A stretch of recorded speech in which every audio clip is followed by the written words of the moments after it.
Impaglia, and I am a welder fabricator. Welding is my passion because it has opened many doors for me. Not only do I enjoy welding, but I love everything that comes with it, especially the culture. It has been really fun being able to share my story on social media, and I've been able to connect with people all over the world and really feel a sense of family there.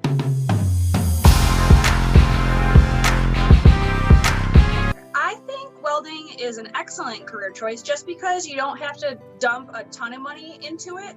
If you go to trade school, you can go for less than $10,000, at least I did, and have a very high chance of job placement once you're finished. And there's also just so many different paths that you could teach. You can be a weld instructor or a certified weld inspector. There's just always going to be jobs. I always like to say that it runs the world. I mean, our bridges, to erect buildings, pipelines.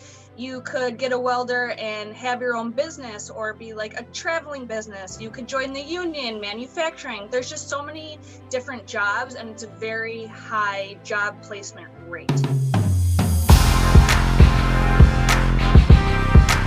For me to get into welding and manufacturing, I had to attend trade school. I did have some welding knowledge, but not enough to feel comfortable jumping right into a job. So I went to trade school for welding and fitting. It was a 6-month program. I went every day, Monday through Friday, and I believe it was like 8 or 9 hours. And then the last month was an internship where I interned where I'm still currently actually working. I know that it can be different. They have night classes, weekend classes. You can actually go to traditional school for welding and get an associate's or a bachelor's. So really there's all different types of education. You really just got to figure out which one aligns with what you want to do.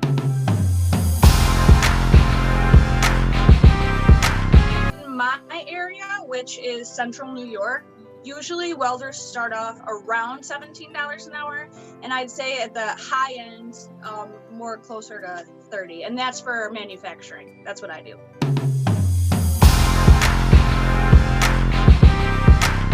Some things that I would do daily would be welding, obviously. It might be MIG welding or TIG welding. Sometimes I'll get some stainless steel jobs. I also have to read blueprints. This is critical because you want to make sure that you're building everything to print. I also grind and buff and finish my work, and I get it prepared for powder coat and paint.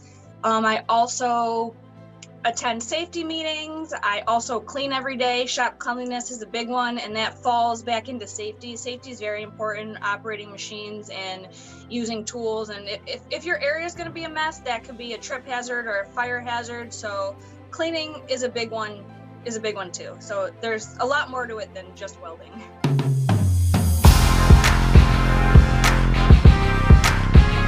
Of successful people in this trade, I think, would be being punctual. It's important to show up every day and be dependable.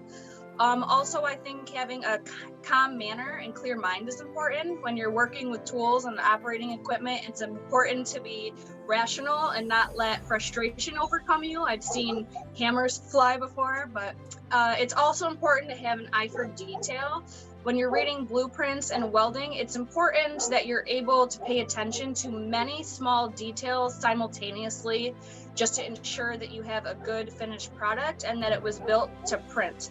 And I think the most important one is to be dependable and to show up every day and be on time, things of that nature.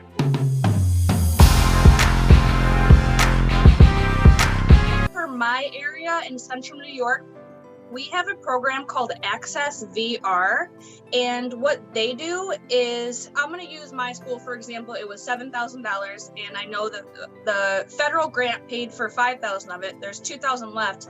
Access VR could help you pay with that, and they can help you with things like gas, boots, your rent in the meantime. So that's for New York. And if you're outside of New York, I suggest just doing a little research. I know the federal grants, that's going to be available to anyone in the United States, and that can help you as well.